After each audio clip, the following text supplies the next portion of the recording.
Here at the Almond Joy Factory, where tropical vibes abound, we use soft, fresh-tasting coconut. The crunchiest almonds and delicious chocolate candy. Ah, but do you know what our most important ingredient is? Sometimes you feel like a nut. Sometimes you don't. Almond Joy's got nuts and something even way better than that. Yes, Almond Joy is made with almonds and joy.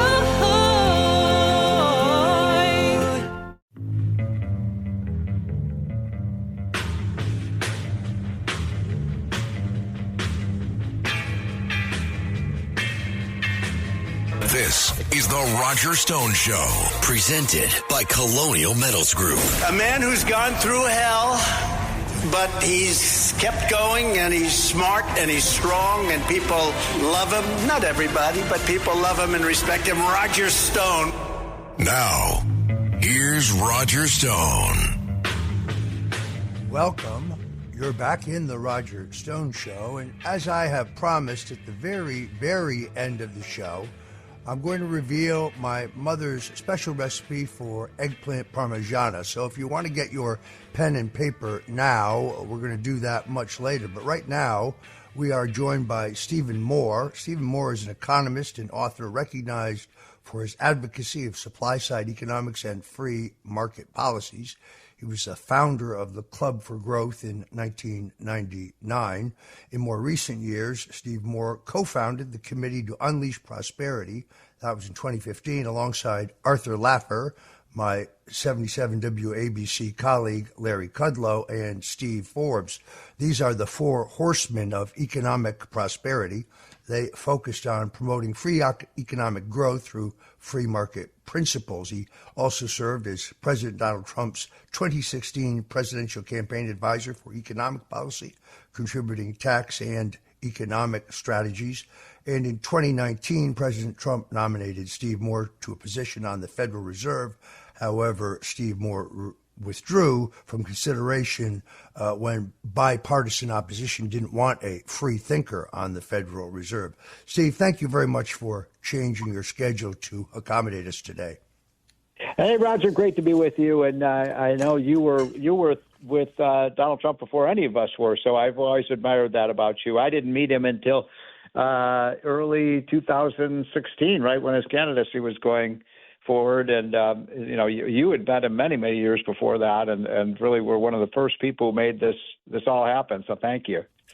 So let's get right into it. I see many lemmings jumping off the cliff because the stock market had a rough week due to the president's policies of tariffs. But then I saw when he posted this incredible chart that showed the tariffs that others charged on us.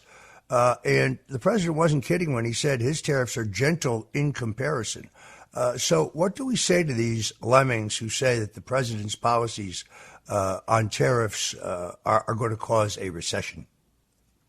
Well, look, I fall more on the free trade side of this. And, the president and I have had a lot of discussions about this. He knows I'm more of a free trader than he is. But I also have learned something, as you know, because you know the president a lot better than I do.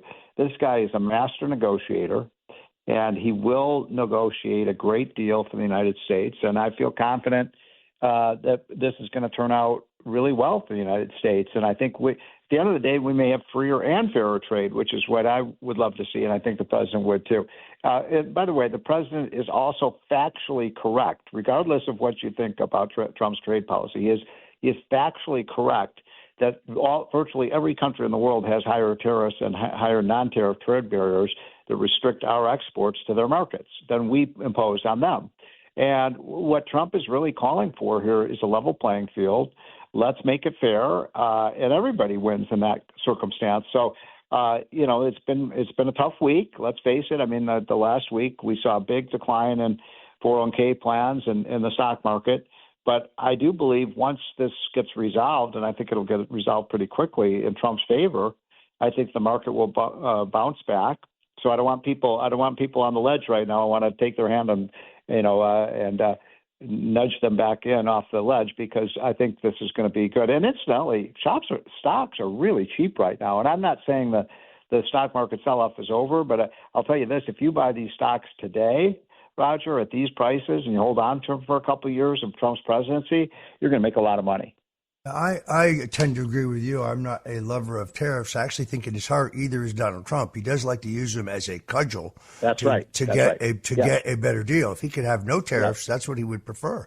Saw the Mexicans. In fact, I just wrote a column on that this morning with my buddy Art Laffer saying, Trump, when he was in Ottawa in 2018 for the G7 meeting with all the world leaders, at the end of that meeting, they were saying, all the leaders were kind of bitching at Trump, and he said, look, okay, well, we'll go to zero on tariffs in the United States if you'll go to tariffs, and Roger, they all just ran for the exit. So there's a lot of hypocrisy going on here too. And of course, there are two other key elements here. One of the most important is tax cuts. We need to renew the Trump tax cuts. No, by the way, folks, they are not tax cuts for the rich. They are, just as Reagan tax cuts were, just as John Kennedy's tax cuts were, they are across-the-board tax cuts that benefit all Americans, not just the wealthy. Yep, you're exactly right. And we actually, modeled the plan after what Reagan had done in 81, and, of course, that caused the Reagan boom.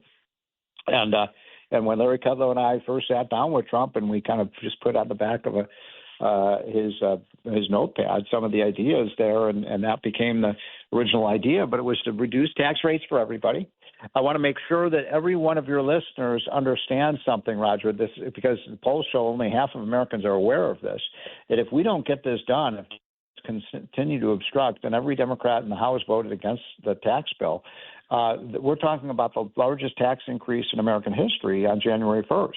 The average family in America would start paying $3,000 a year or more in taxes. So this would be a calamity. Trump is doing everything he can to get this done, and I think he will get it done at the end of the day. But boy, the Democrats are not cooperating at all, and they keep saying they're the party of the middle class, but they all voted for a $3,000 increase in taxes on the middle class. Well, and of course, the third leg of this stool is spending reduction. Elon Musk has his critics, but I'm certainly not one of them. He has not uncovered millions of dollars of waste, fraud, and abuse. He's not uncovered billions. He has literally uncovered trillions of dollars of our tax dollars being spent for political causes. I mean, $140 million to the New York Times. That's a lot of subscriptions. $90 million to Politico, $5 million to Reuters. Why would we be subsidizing media organizations, or in this case, I should say, alleged media organizations, because I'm not sure they're really journalistic enterprises so much as they are propaganda fronts in some cases. But why would or toppling, foreign governments? I mean, it is. I think Elon has done an amazing job. People say that he's being forced out. He isn't being forced out. He never agreed to stay permanently. He is being paid nothing. I think he may be paid $1, but he's done this at great cost to himself. And these are legitimate expenditures that he's identifying. It's hard to understand how the Democrats can oppose this, because who is in favor of waste, fraud, and corruption? Steve, we've got about a minute to go here, but when we come back, I want to ask you the question that I think is on a lot of people's minds, and that is, in the short term, what can Americans expect as far as price fluctuations in their regular shopping routines? I went and got a dozen eggs this morning. I remember the last month of Biden's presidency, they $8 a dozen. I paid $5.50 this morning, so I'm not quite sure what to expect. But when we come back, Steve Moore, economist, the founder of the Club for Growth, the author of a recent book, The Trump Economic Miracle, The Plan to Unleash Prosperity Again, which he co-authored with another one of my heroes, the great Arthur B. Laffer. We'll be right back with more of Steve Moore on the other side. This is The Roger Stone Show.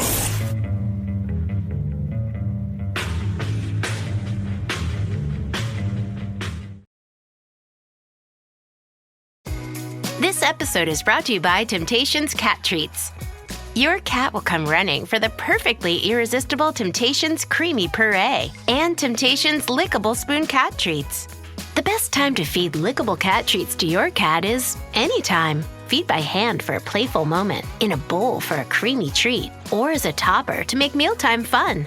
Visit TemptationsTreats.com to learn more. How does PwC take your company to the leading edge? They bring the sharpest minds in tech to your team, so you can bring the ideas that will transform your business. They're passionate about your industry, so you can walk into any room with every advantage. And they're with you every step of the way, so you can know you're headed in the right direction. PwC builds for what's next, so you can get there now. Get started at pwc.com/us/leading edge.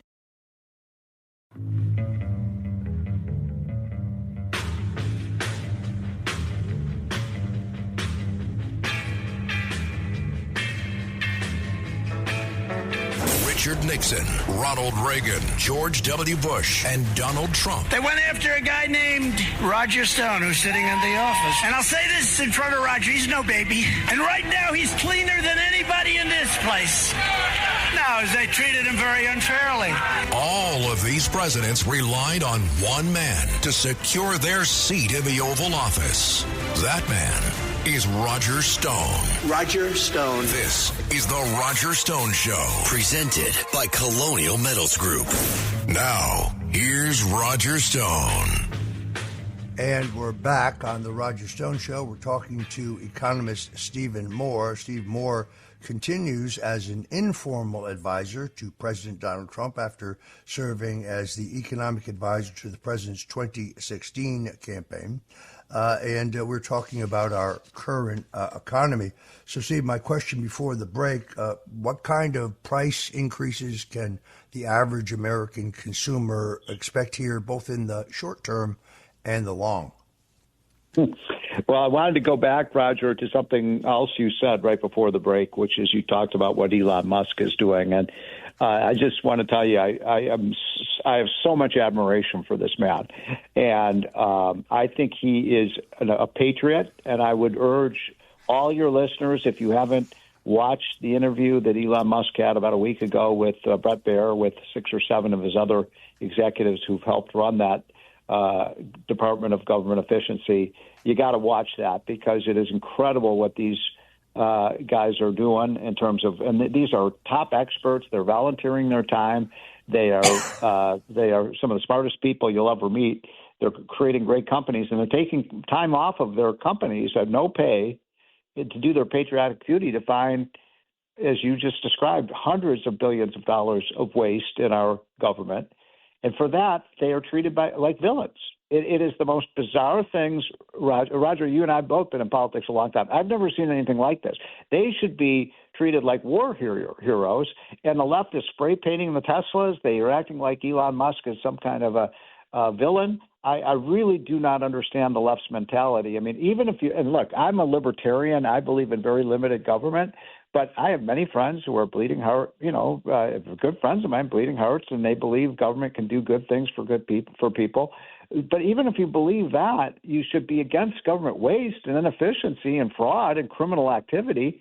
And I just don't understand it, Roger. I mean, maybe you can explain it, but it's bizarre to me. No, I completely agree with you. USAID had a noble purpose when John F. Kennedy brought it into existence through an executive order. It was to help emerging nations in this hemisphere who are fighting communism, a legitimate and important initiative. Much easier to talk to people with a full belly than people who are starving. But it has morphed into a slush fund for the political establishment, and these are our tax dollars. $150 million to Brown University? Really? Really? Unbelievable. All right, so let's go to the question about the prices. So on inflation, first of all, I mean, the best judge of the future is the past. Donald Trump was president for 4 years, and in his 4 years in office, the inflation rate was 1.95% per year, which is actually slightly below the Fed target for where they want, prices to rise at a kind of moderate 2% level each year just to keep up with the increase in production. And so Trump gave us very low inflation in his first term.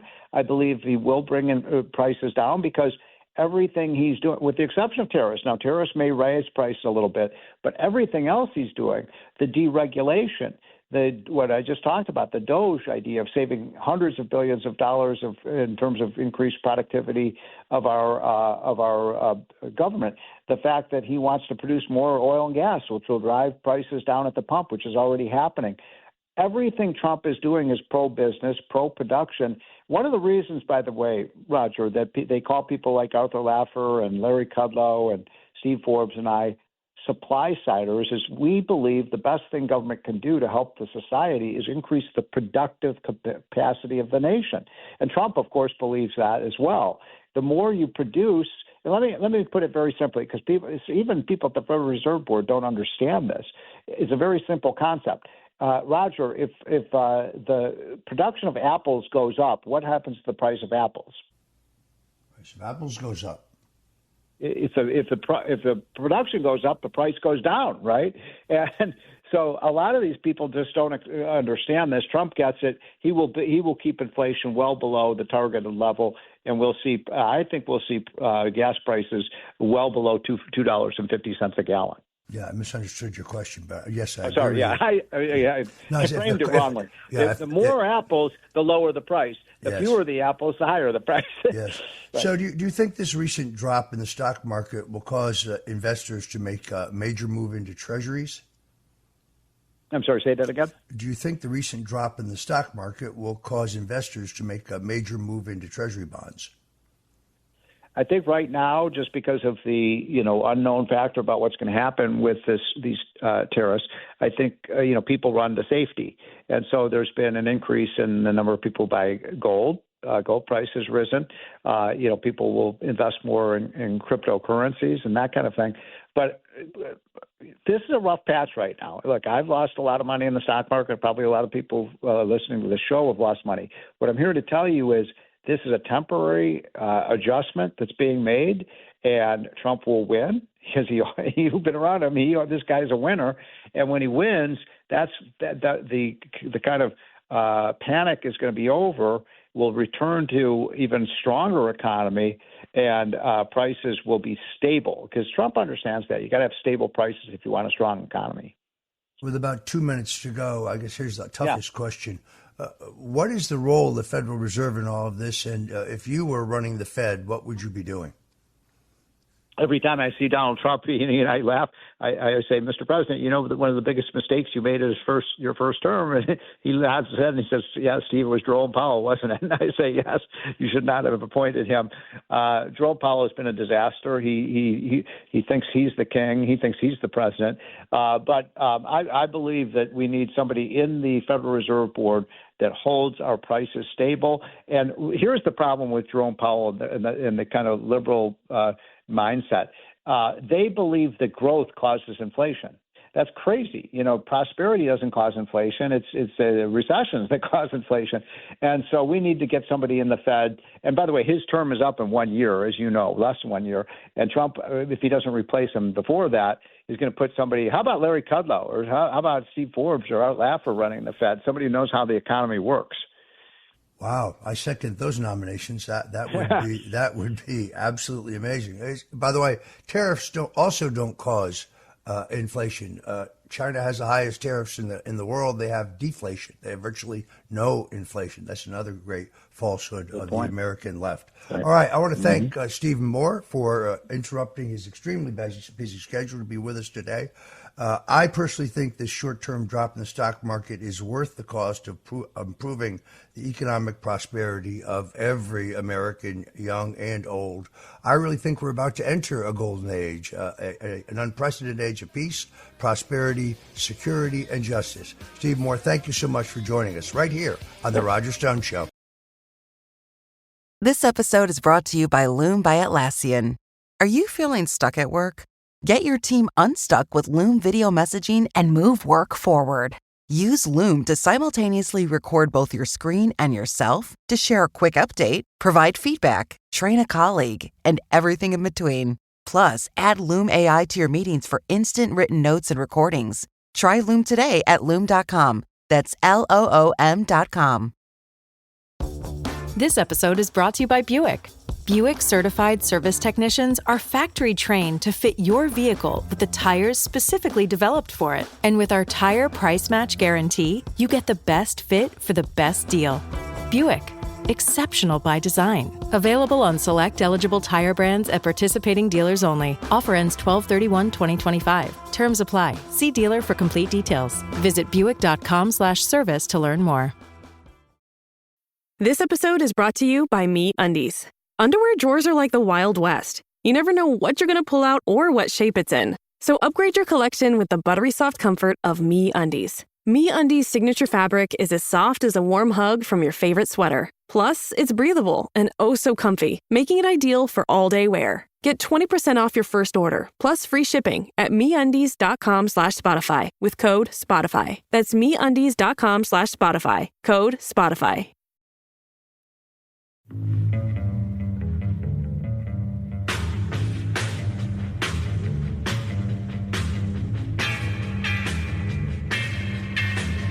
This is the Roger Stone Show, presented by Colonial Metals Group. A man who's gone through hell, but he's kept going, and he's smart, and he's strong, and people love him. Not everybody, but people love him and respect him. Roger Stone. Now, here's Roger Stone. Welcome back. I'm Roger Stone, and this is the Roger Stone Show. Now joining me is a man who probably has had a greater effect on my personal career than almost any other. The three people that I often say most affected my career and my outlook on politics are Richard Nixon, former Buffalo Congressman Jack Kemp, and James L. Martin. Jim Martin, first of all, ran one of the most historic and textbook U.S. Senate campaigns in history when in 1968 he elected Ed Gurney, the first Republican senator from Florida since Reconstruction. He is a pioneer when it comes to political communications and direct response. I had the privilege as a much younger man of working for him at the Public Service Research Council. And I learned almost everything I know about political communications from Jim Martin. Today, Jim Martin heads an organization called 60 Plus, which is the premier hard-hitting organization dedicated to protecting the tax rights of senior citizens and to repealing the most confiscatory of all taxes, that is, the inheritance tax that comes after death. This is one of my favorite Jim Martin quotes. He says that there are two things in life that are certainties, taxes and death, and now, thanks to the death tax, there are three. Jim Martin, who heads an organization of 7.2 million citizens, welcome to the Roger Stone Show. Well, Roger, it's an honor to be with you and to be put in the same category with Richard Nixon and Jack Kemp. That's an honor. I'm not sure I deserve that, but I certainly appreciate your comments, Roger. It's good to be with you. Well, I meant every word of it. I consider you a mentor, and I learned a great deal at your knee, which is why I'm glad that you are leading the fight. I had no idea the tax bite on Social Security benefits, but, you know, unlike the AARP and these other liberal-oriented senior organizations, 60 Plus, and by the way, folks, you can go to 60plus.org, 60plus.org. That's the number 60plus.org to learn far more after our discussion today. You have put forward landmark legislation to protect seniors. So if you would, first explain the problem to my listeners and then explain the solution. Well, the tax on Social Security benefits, we want to end that tax. And by the way, up front, I got to say, President Donald Trump may be the best friend senior citizens have ever had in the White House. And that includes one of my favorite seniors, Ronald Reagan, of course, and George Bush. But the fact is, ending the tax on Social Security has been an issue that's been brought into Congress many years now, for about 10 years, but it's gotten nowhere because there's not enough support behind it. But Donald Trump is now behind it. And up until 1984, there had not been this tax on Social Security benefits, but Congress, in its inevitable way of seeking more funds from the public, decided to tax Social Security benefits. And I won't go into all the details of the levels it's taxed, but until 1984, there was no tax on Social Security benefits. By the way, I will mention Tom Massey of Kentucky. He's the lone Republican who introduces a bill every year, the Senior Citizens Tax Elimination Act, to get rid of this double tax on Social Security. But he's not had a lot of support behind him. But now with Donald Trump behind him, senior citizens rejoice to think that we'll finally get rid of this tax on our Social Security benefits. Roger, right now, 4 out of 10 Social Security beneficiaries pay some income tax on a portion of their benefits. It's because of this tax on Social Security. So it's time it's gotten rid of. It's a tax on. It's a double tax, really. So in addition to that, Roger, the 60 Plus Association, we are sponsoring a bill called Social Security Guarantee Act, which is an act that would prohibit politicians in Washington from stealing from your Social Security. Up until a number of years ago, I think it was 1960, there was an act by a former recipient who sued the government. He said, "I'm entitled to my Social Security." Well, that's not true. The Supreme Court ruled back in 1960 that the government has no legal obligation to pay back Social Security contributions. So we're introducing a bill called the Social Security Guarantee Act that would prohibit politicians from taking away from your Social Security. And many people say, well, wait a minute, there's a trust fund. Well, that's nonsense. Basically, the FICA withholding taxes every year has been going into a general fund. And I blame it on one politician, Lyndon Baines Johnson, way back in 1967, to mask his budget deficits. He decided to put the Social Security funds into the general fund. And so year in and year out now, there's been no trust fund. It's been spent on other projects besides Social Security. Without going further into that, we think that the Social Security Guarantee Act is an issue whose time has come. We had a sponsor last year, Alex Mooney of West Virginia, who was a sponsor. We're looking for a new sponsor in the new Congress because this is, again, an issue whose time has come.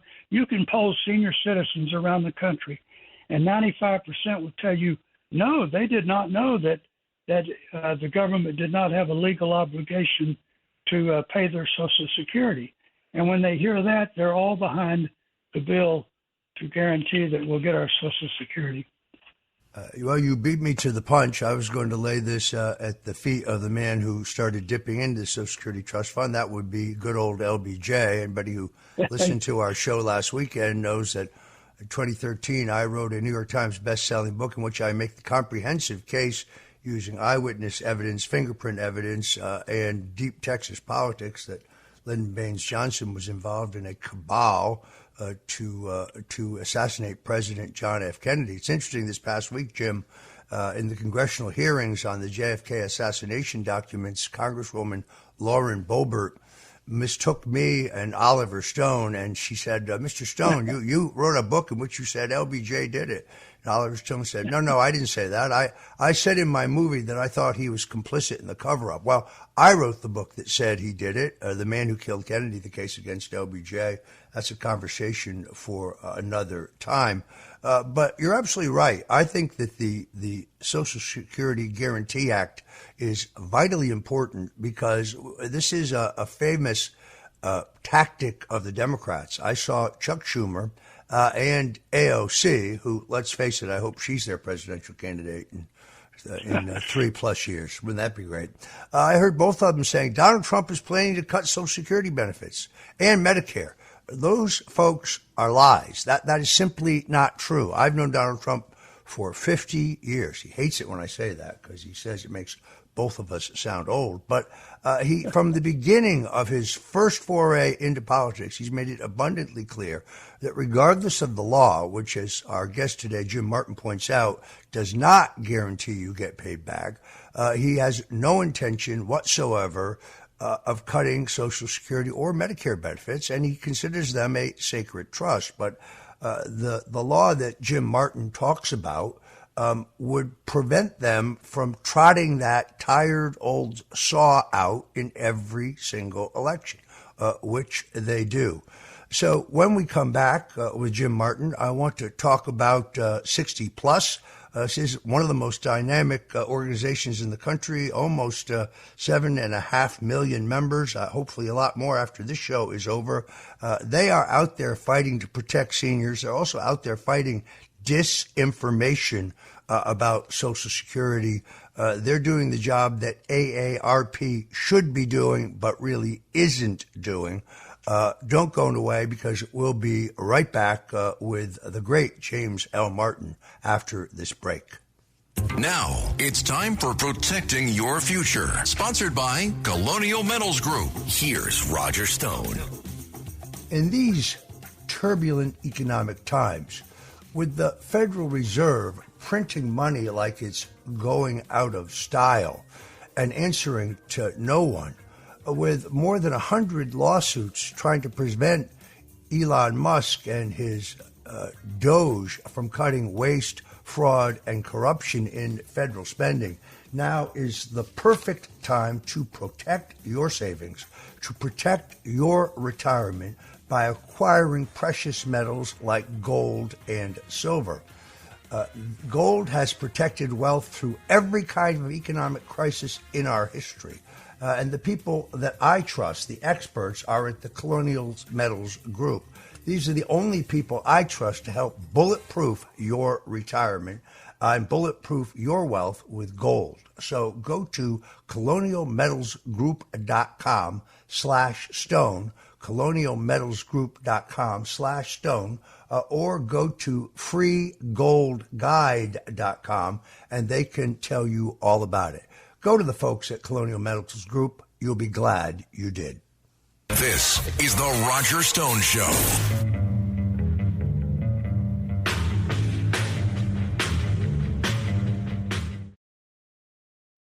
Hey guys, have you heard of Goldbelly? It's this amazing site where they ship the most iconic, famous foods from restaurants across the country, anywhere, nationwide.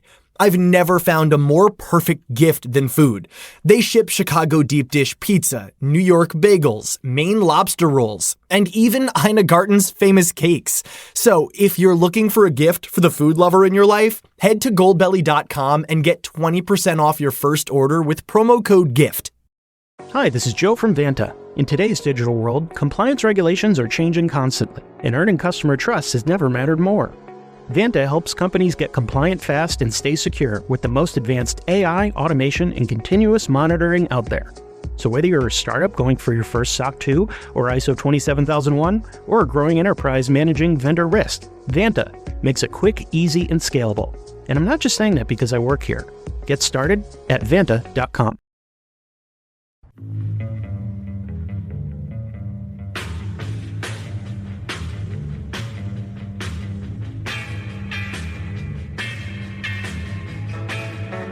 Richard Nixon, Ronald Reagan, George W. Bush, and Donald Trump. They went after a guy named Roger Stone, who's sitting in the office. And I'll say this in front of Roger, he's no baby. And right now, he's cleaner than anybody in this place. No, they treated him very unfairly. All of these presidents relied on one man to secure their seat in the Oval Office.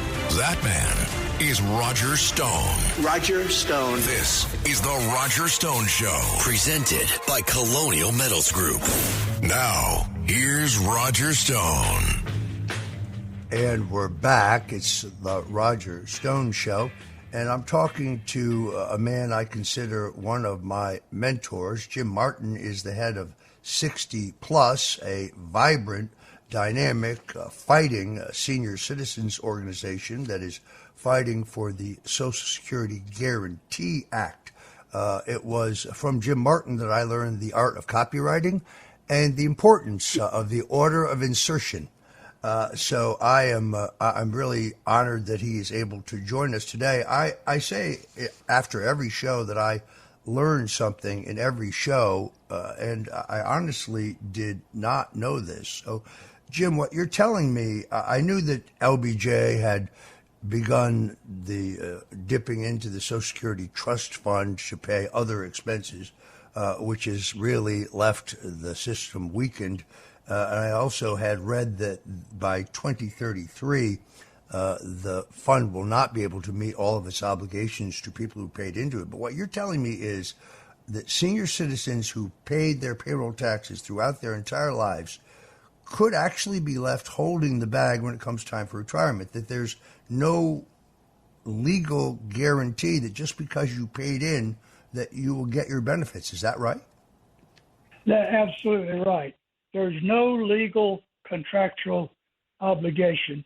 But the reason we're introducing the Social Security Guarantee Act, Roger, is because every election cycle, you know this as well as anybody, every cycle, one party, in this case the Democrats, always scare seniors in the voting booth by saying they're going to take away your Social Security, they're going to take away your, and now Medicare, of course, Mediscare I call it, but they always use that every election cycle. So senior citizens who paid into the system all their working lives, then they're put on edge because, they're going to take away my benefits. So we want to make it a legal contractual obligation that the government owes you your benefits. You paid in all your life. It's been wasted on other projects, obviously. We want to make sure that the government is legally obligated to pay back what you paid in all your working life. So it's an issue as time has come. I guarantee you that President Trump will back this wholeheartedly, and we know better sponsor, of course, than Donald Trump. Seniors have no better friend in the White House than Donald Trump. So, folks, if you like what you hear here and you want to help this effort to protect your Social Security benefits, whether you're receiving them now or whether you're going to receive them in the future or at least expect to, please go to 60 Plus, that's 60 and the word plus.org, and get more information, sign up and join this terrific organization my wife and I have joined. And I am proud to talk about them today because I think this is a vitally important issue. Jim, in Donald Trump's first term, how did he do by seniors? Oh, he made it very clear up front that nobody was going to touch Social Security or Medicare. Again, every cycle since Barry Goldwater days, and let me reminisce for a minute about Goldwater did not put out a white paper back in those days. He was about 30 years ahead of his time. In answer to a question, he said, I can see where the Social Security system will run into some financial difficulties years ahead because while seniors, someone put it rather indelicately, seniors are no longer conveniently dying at around 65. They're living longer, more productive lives. That means more people are living longer. They're no longer, again, conveniently dying earlier. So there'll be more people in the system, which means there'll be a financial shortfall in the years ahead. Ever since then, Barry Goldwater was always accused of wanting to take away Social Security by the liberals. So, in fact, that's one of the reasons I started 60 Plus, to give seniors another voice in the nation's capital other than the AARP. And speaking of the AARP, they get millions of dollars. Don't ask me why. They get millions of dollars from the government, and they spend it on many things. Here's a major difference between 60 Plus and the AARP. They're selling products out there, insurance, if you will. We're selling a philosophy: limited government, less taxes, and an adherence to that great document, the Constitution. That's a major difference between us and the AARP. That is a huge difference. Almost 7.5 million people have joined 60 Plus. My wife and I are proud members. And there's three key pieces of legislation, as I understand it, that we need to be pushing. The Social Security Guarantee Act. And then there are two other very important bills, H.R. 904, sponsored by my good friend Congressman Jeff Van Drew from New Jersey, which would provide for no taxes on Social Security, as well as H.R. 1040, the Senior Citizen Tax Elimination Act by that great libertarian Congressman Thomas Massie of Kentucky, which has 32 sponsors, which is a very good sign. But Jim is right. The President of the United States is the loudest voice in the room, and having known Donald Trump for 50 plus years, I can tell you when he gets behind something, when he sets his mind on something, you can't shake him. This is not a criticism, but he is the most stubborn man I've ever met in my life. That is a plus, not a minus. And when he becomes fixed on an idea, it is unshakable. He is fixed on the idea of doing two things. From a public policy point of view, making sure that future beneficiaries of Social Security cannot be robbed, cannot be left holding the bag, and secondarily, that the Democrats can no longer wave the bloody shirt of Social Security cuts when Republicans have no plans whatsoever to cut them. So I want to thank our guest today, Jim Martin, a very important man in my life. Is with great affection that I say that, Jim. You were a trailblazer for conservatives. And now you have dedicated your life to protecting our senior citizens, so my hat is off to you.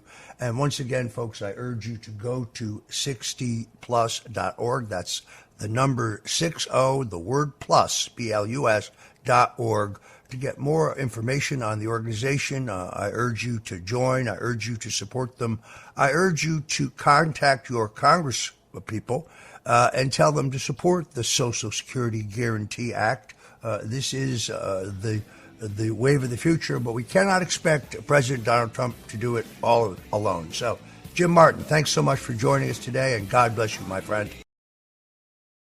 This episode is brought to you by Factor. Optimize your nutrition this year with Factor, America's #1 ready-to-eat meal service. Factor's fresh, never-frozen meals are dietitian-approved, ready to eat in just 2 minutes. Choose from 40 weekly options across 8 dietary preferences like Calorie Smart, Protein Plus, and Keto. Eat smarter at factormeals.com/listen50 and use code LISTEN50 for 50% off plus free shipping on your first box. Factormeals.com/listen50, code LISTEN50. T's and C's apply. Faraday presenta Ojos con Alergia y Picazón contra el jardinero. Y el ganador es Faraday Extra Fuerte. Para aliviar la picazón de los ojos por alergia, actúa más rápido y supera a Claritin y Flonase aún a las 24 horas. Faraday, adelante. This episode is brought to you by Hulu, presenting Paradise. Paradise is Hulu's critically acclaimed addictive drama series, starring Sterling K. Brown, Julianne Nicholson, and James Marsden. The Daily Beast calls Paradise your next TV obsession, and the New York Times says it's exhilarating in all the right ways. Paradise is for your Emmy consideration in all categories, including Outstanding Drama Series. For more information, visit fyc.hulu.com.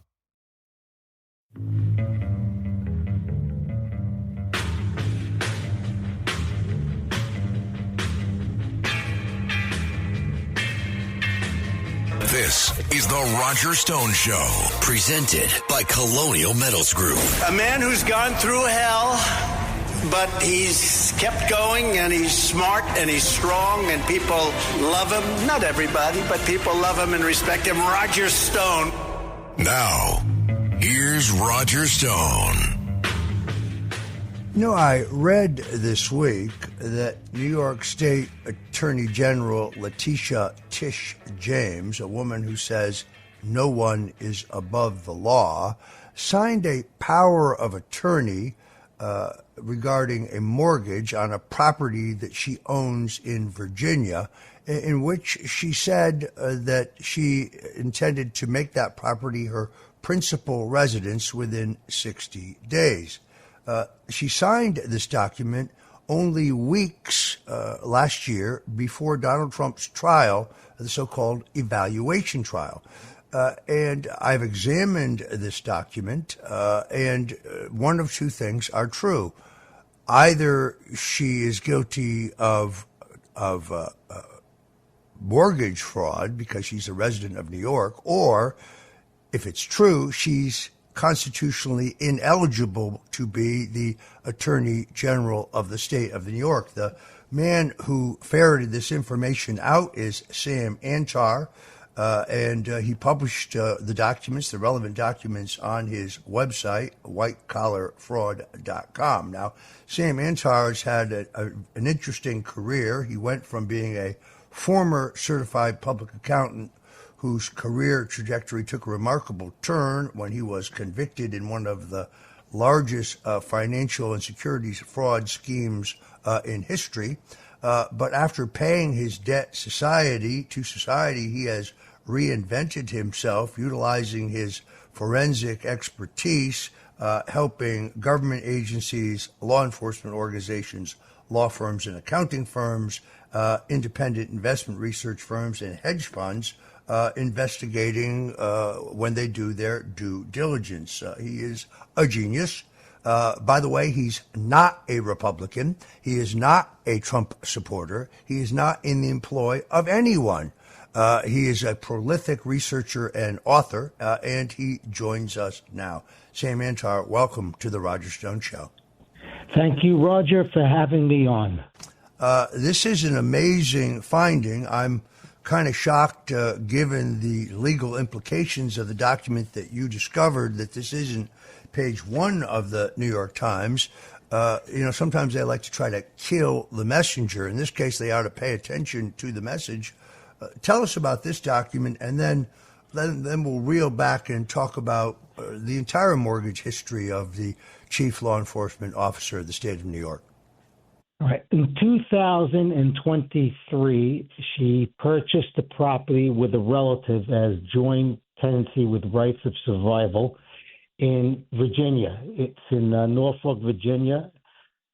And one of the documents she signed before purchasing the property was a power of attorney giving her cousin the right to act on her behalf, but also saying that I am responsible for any actions my cousin does on my behalf. Irrespective of that, part of the power of attorney, she states specifically that she intended to be a Virginia resident. Let me just read it to you. I hereby declare that I intend to occupy this property as my principal residence. Now, she went on to get a mortgage based upon that declaration, and she had to move in, if I'm not mistaken. I don't have the mortgage itself in front of me, but she was supposed to move into the property and occupy it. From what I see, that never happened. So it is likely that she filed the false statement, it's called fraud in the inducement, to obtain a mortgage for a property that was supposed to be occupied, but she never occupied. In any case, let's put all of that aside. Okay, this is a month before the Trump trial. Okay, who's going to believe that she actually intended to change her residency, which would have meant she couldn't be the Attorney General of New York during the Trump trial, which she considers her greatest feat? Impossible.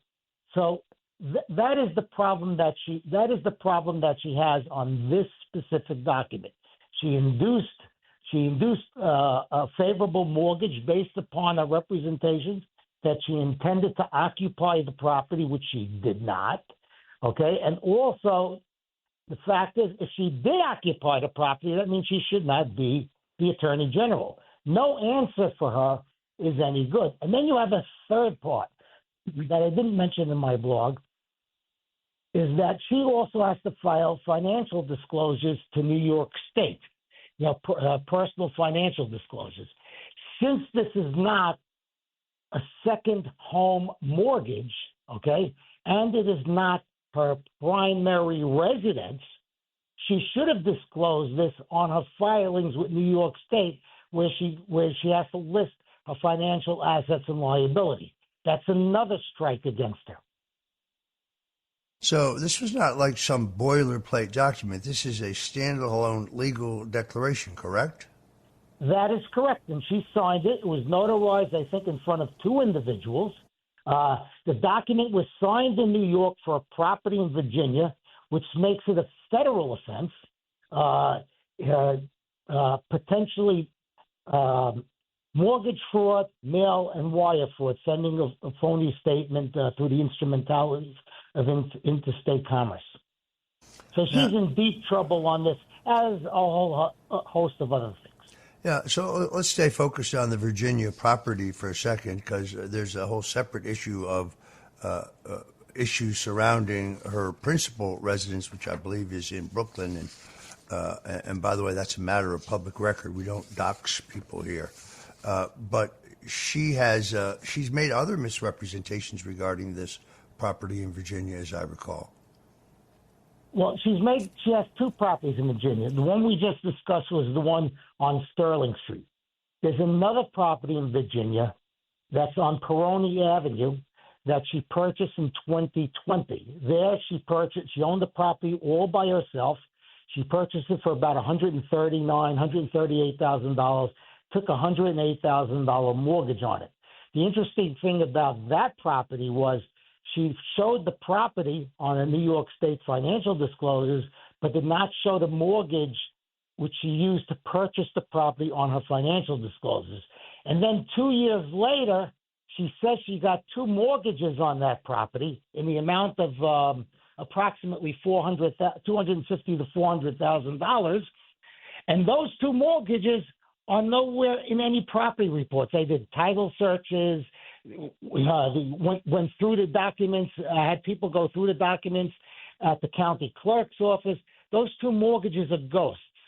The other thing the other troubling issue with that property is if you add her purchase money mortgage, the mortgage that she took when she bought the property, $108,000, and you add the two other mortgages, which are between $250,000 to $400,000, you have $350,000 in outstanding mortgages to $500,000 in outstanding mortgages on the property that she values, her words, not mine, between $100,000 to $150,000. Who gets that kind of a leverage on a piece of property, which, according to her financial disclosures, is not producing any income since 2001? So, in other words, there's evidence here that she's done exactly what she, I think, falsely accused Donald Trump of doing, inflating the value of her assets in order to get a loan. Yes.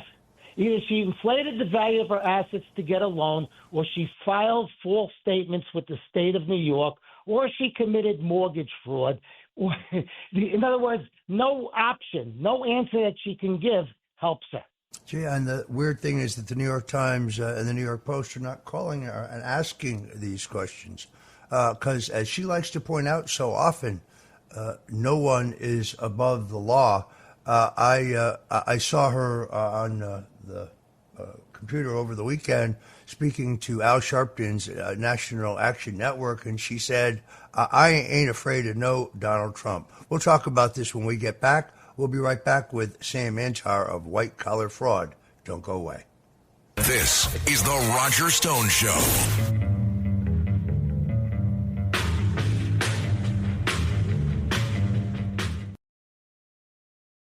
Ryan Reynolds here from Mint Mobile with a message for everyone paying big wireless way too much.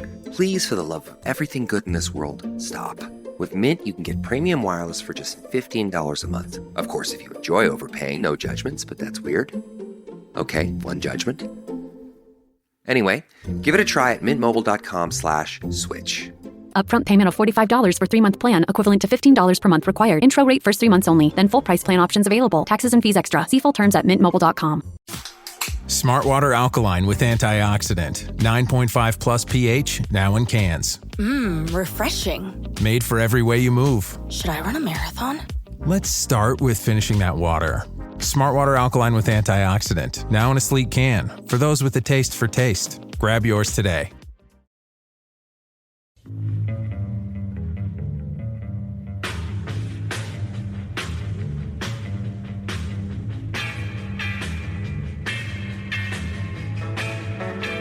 Richard Nixon, Ronald Reagan, George W. Bush, and Donald Trump. They went after a guy named Roger Stone, who's sitting in the office. And I'll say this in front of Roger, he's no baby. And right now, he's cleaner than anybody in this place.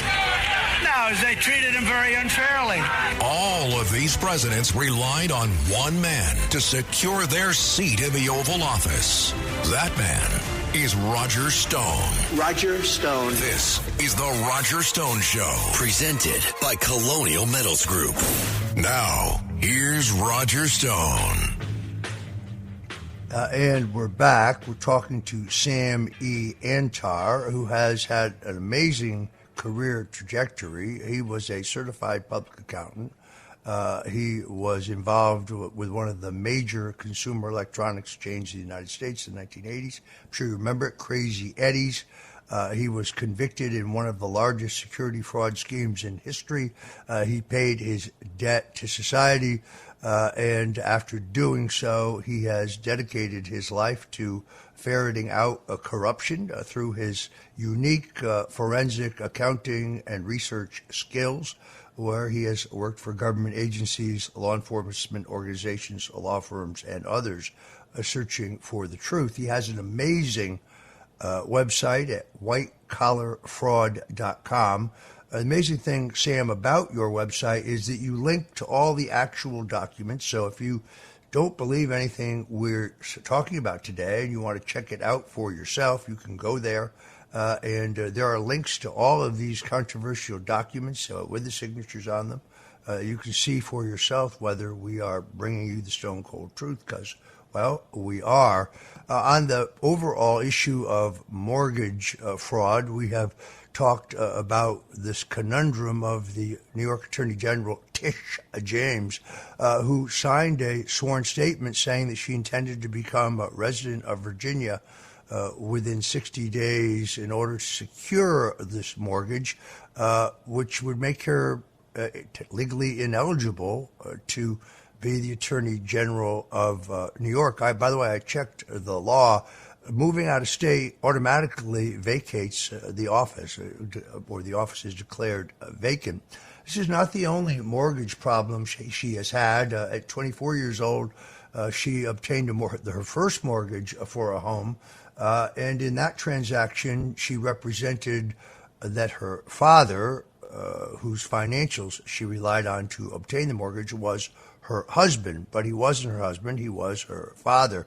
It's correctly recorded on the title, but it is not correctly recorded in the mortgage. That is, by the way, mortgage fraud. In another instance, she got a federal HAMP loan by claiming that a property she was obtaining a mortgage for had 5 rentable units when it only had 4. So this has become a pattern. If you doubt any of this, all of it was uncovered by Sam Antar. All of it has been laid out in a very understandable format. Go to whitecollarfraud.com. Sam is also fearless. Anyone who wants to challenge him, he can defend his positions. He is exercising his First Amendment rights, and I think doing so in a very effective way. Sam, we talked last night.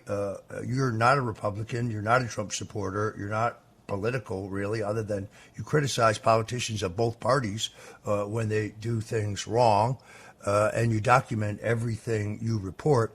I want to go back to a report you had on March 23rd, where you showed that Letitia James, the Attorney General, spent $41,000 on state-funded private flights. You wrote that over a 13-month period, New York Attorney General Letitia James' office spent $41,807 in taxpayer funds on private jet travel. These flights were paid to a vendor that no other New York State agency uses. There are no visible contracts, no passenger records, or travel justifications in any public databases, but you do point out that these trips align perfectly with known campaign events for the Attorney General. Yet there are no reimbursements that appear in state campaign records. This same vendor, this air charter service, was later paid by the James campaign in a separate transaction. No private jet takes off, no public schedule, no contract identifier appears in state controller's public transparency portal. There is no explanation for this air travel except for the payment record, and the taxpayers are paying for it. It's interesting that one of these flights takes place at the exact same time that Letitia James' campaign pays $2,000 for a beachfront rental in Martha's Vineyard. That seems very suspicious to me. Can you talk to us about this? Yes, what happens is she has a history of lavish spending on her campaigns. But that's campaign money. That's a different subject entirely, whether she's wasting her campaign funds for personal benefit, which would become a taxable event. But we'll put that aside for now. What she also did was she spent about $41,000 on this vendor called Venture Jets, LLC. They do private charter travel. And from November 6, 2020 to December 13th, 2021, she made 6 payments to that private jet company. The November 6th payment, which is $54.90, that was 3 days after the presidential election in 2020. The August 10th payment, August 10th, 2021, was $7,015.45. The same exact day that James' campaign paid $2,000 for Martha's Vineyard rental. Okay, on November 8th, 2021, she made 2 payments to that same private jet company, totaling $13,300 in change. That at that time she was in Somos, Puerto Rico. Now I believe that private jet companies, you can't pay them net 30 days or whatever. You have to pay them basically cash on delivery. In other words, you got to pay when you take the flight, or right before you take the flight, if I'm not mistaken. So those are very, very troubling. The other thing that you can ask, irrespective, why are you spending government money on private jets?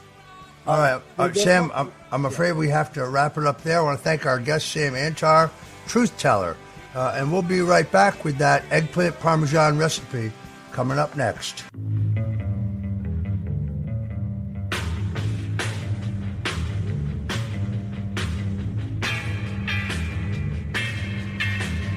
This is the Roger Stone Show, presented by Colonial Metals Group. A man who's gone through hell, but he's kept going, and he's smart, and he's strong, and people love him. Not everybody, but people love him and respect him. Roger Stone.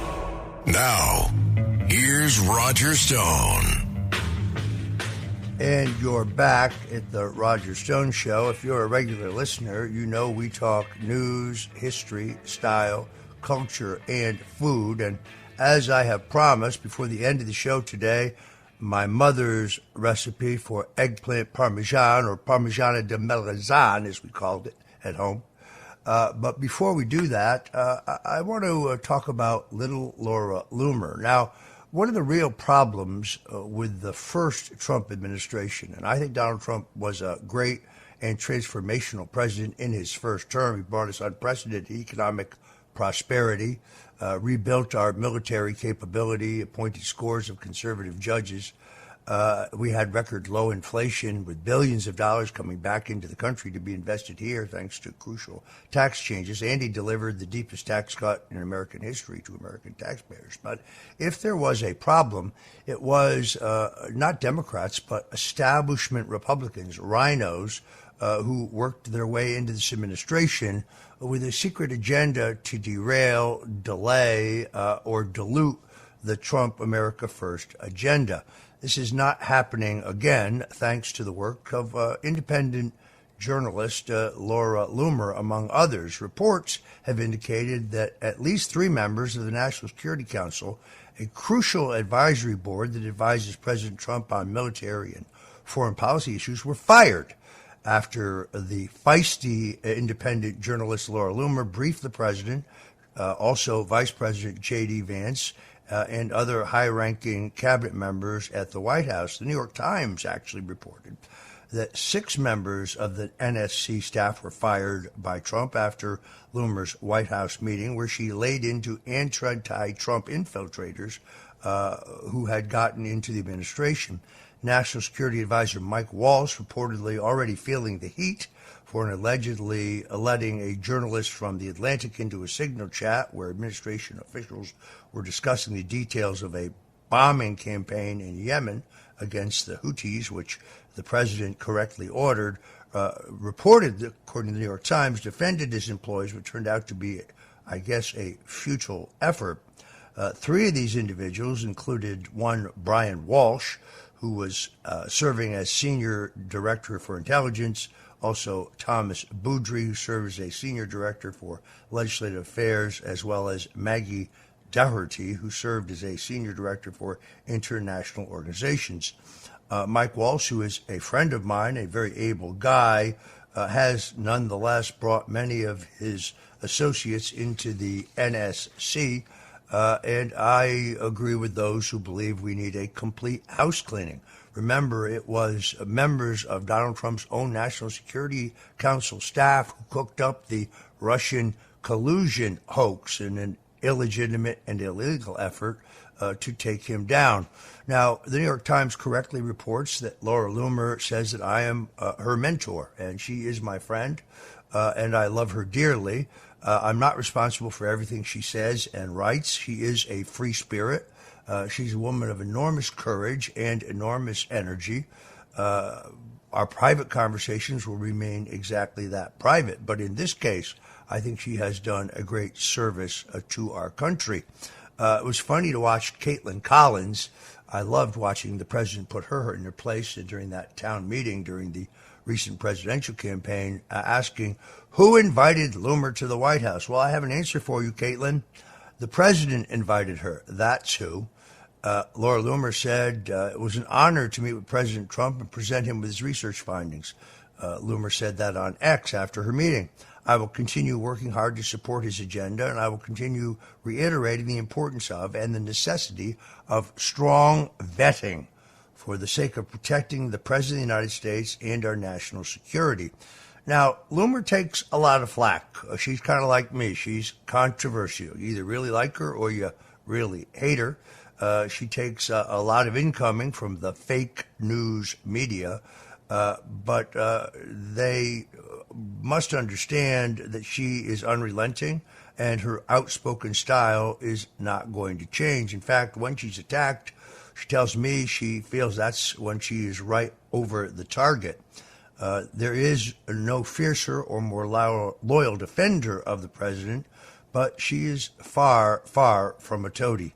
She's willing to call out these infiltration attempts within the Trump administration. She never hesitates to launch a crusade to root them out. I think after these developments, it's evident that the Loomer has the president's ear, and she's aggressively using her investigative skills to perfect the administration's vetting process. The president himself said Laura Loomer is a great patriot. She's a strong person. She makes recommendations on things and people, and sometimes I listen to those recommendations, and sometimes I do not. I listen to everybody, but I make the decisions. Unlike Joe Biden, who never let anyone go, President Trump has let people go. He has been willing to acknowledge mistakes. He has been willing to fire people. I think, for example, of General John Kelly, who believed that his job was to save the world from Donald Trump's administration. It was John Kelly who invented that farcical fantasy that President Donald Trump referred to veterans who had given their lives for this country as suckers and losers. There were 19 other people present when the president allegedly said this. Not a single one of them remembers that. That's because he never said it. But, of course, it ended up in The Atlantic. By the way, I saw that Ashley Parker, a reporter who, on a personal level, I like, who used to be at the Washington Post, she's gone over to The Atlantic. Neither one of these perhaps once venerable news outlets Today, I consider them propaganda fronts. Going from the Washington Post, or the Washington Compost, as we used to call it, to the Atlantic is like jumping from the firing pan into the fire. The reporter Jeffrey Goldberg, who was inadvertently added to the so-called Signal chat that became so controversial, was yet another one of these practitioners of fiction. He's the one who broke the fake losers and suckers story, among others. Firing these members of the NSC, in my opinion, sends a strong message that insolence will not be tolerated and that missteps that occurred in the first Trump administration are not going to happen again. In Trump's first term, neocon interlopers slithered their way into the highest levels of authority. Yes, I'm thinking of Vice President Mike Pence and Secretary of State Mike Pompeo. You remember Pompeo, he's the guy who persuaded Donald Trump not to release the JFK assassination documents back in 2017. In the first term, loyalists like Loomer were kept at bay, limiting their ability to get the president's ear and give him sound counsel. Those days, I think, are now over. Loomer has risen to become one of the most influential journalists in the country. This is only possible because of two things. One, her own indefatigable nature, her aggressiveness, her persistence, her doggedness, kind of like Trump, kind of like me. I don't think she ever sleeps. But secondarily, X, formerly known as Twitter. Is X perfect? No, it is not perfect, but it is great. I got my voice back on X after being banned in 2017. I'm not really sure what I was banned for because they never actually tell you. Just you wake up one day and your page is gone. You don't get any formal notification of why you were decapitated, what convenient community standard rule that is applied to some but not others you may have broken. But Laura Loomer has been subjected to the most aggressive deplatforming campaign in history, being blown off of Facebook, Twitter, Instagram, TikTok, even not being allowed to use Uber or Lyft. But she has resurged because of her presence on X. And if you don't follow her there, I strongly urge you to do so. She ran twice for Congress. I supported her in both of those runs as a friend. She overperformed expectations in both of those races. She has never shied away from controversy, and she won a lot of new fans. After Elon Musk acquired X and her freedom of speech was restored, her career really took off. She has always been an outspoken advocate for my rights as the deep state wages campaign of lawfare and tried to destroy me and my family. Now, I want to be clear. While Laura Loomer and I may disagree on occasion, we may disagree on approach, she remains a great friend and a great ally and friend of my family. Every supporter of the president should breathe a sigh of relief that she's in this position, advocating relentlessly for the America First cause. All White House staffers now realize, everyone in this administration should realize, they are under a microscope. If they fail to heed the president's agenda, not their personal agenda, not some party agenda, but the president's agenda to the letter, they could be the next one to be Loomered. They should be conditioned like Pavlov's dogs to perform in the correct manner, even if they don't want to do so. Personnel is policy, my friends, and Laura Loomer's thorough enforcement of an unreproachable standard helps forge the president a team worthy to serve under the greatest president since Abraham Lincoln, a man who is engaged in a great economic reset set to bring prosperity, security, and justice back to the United States. Thanks for joining us today on The Roger Stone Show. And if your mouth is watering for eggplant parmesan, get out a pen and paper because the recipe's coming up next. Don't go away. This is The Roger Stone Show.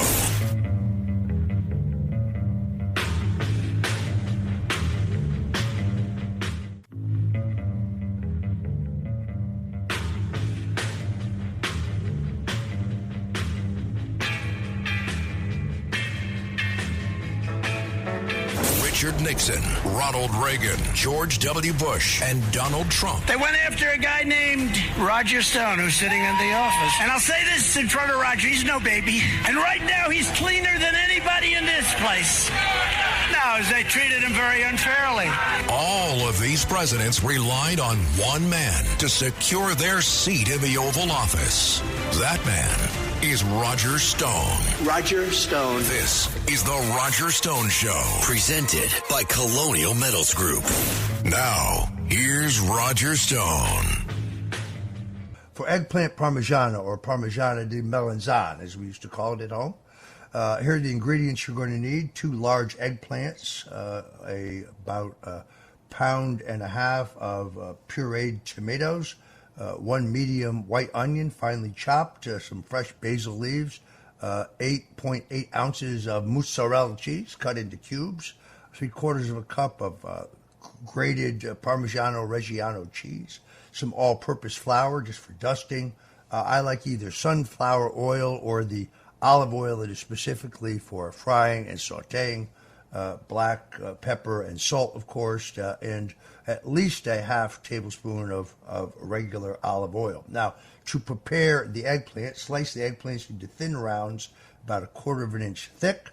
Place those slices in a colander, sprinkling each layer lightly with salt, and let them sit for about an hour. Now, this draws out the excess moisture, also takes out the bitterness. After an hour, rinse the eggplant slices until under cold water, and then remove the salt and pat them dry with a kitchen towel.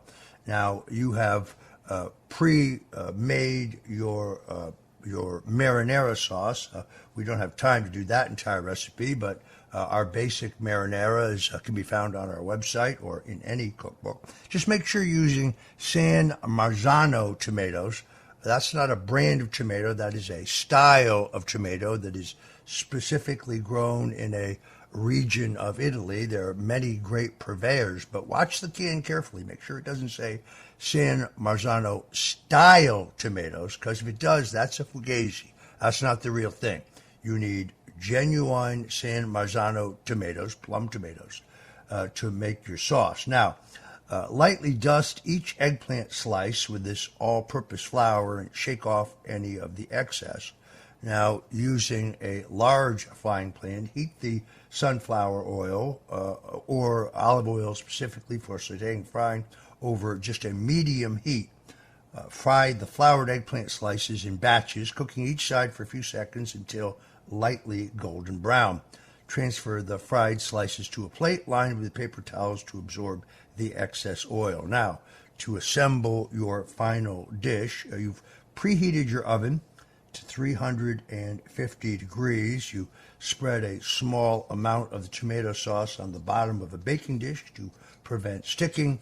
Create a layer of eggplant slices over the sauce. Now, sprinkle a portion of the grated Parmigiano Reggiano over the eggplant, and also distribute some of those cubes of mozzarella on the top. Add a few fresh basil leaves. Now, spoon some of your marinara sauce over the cheese and the basil. Now, repeat this layering process until all the ingredients are used, finishing with a layer of tomato sauce topped with both cheeses on the very top. Cover the assembled dish loosely with aluminum foil and then bake it in the preheated oven for approximately 20 minutes. Remove the foil and continue baking for an additional 20 minutes or until the top is bubbly and golden brown. There you have it, marron. This is going to be the best eggplant parmesan you have ever had. When I say it is my mother's recipe, that of course means it's my grandmother's recipe. I'm half Italian and half Hungarian. I like to say I'm Italian from the waist down, but this was about my mother's favorite dish, and I urge you to try it. I find it very popular at home. This has been a great week. I'm great to be back with you after a horrific bout with laryngitis, but it is great to be back with my listeners here on the Roger Stone Show. This has been an amazing week. As I say, Congresswoman Lauren Boebert did me a huge favor in the congressional hearings when she mistook the film director Oliver Stone for me, Roger Stone. And she asked Oliver Stone about his book in which he claimed that John F. Kennedy was murdered in a plan orchestrated by Lyndon Baines Johnson. You can't buy publicity like that, folks. I wrote the book. So thank you for joining us here on the Roger Stone Show.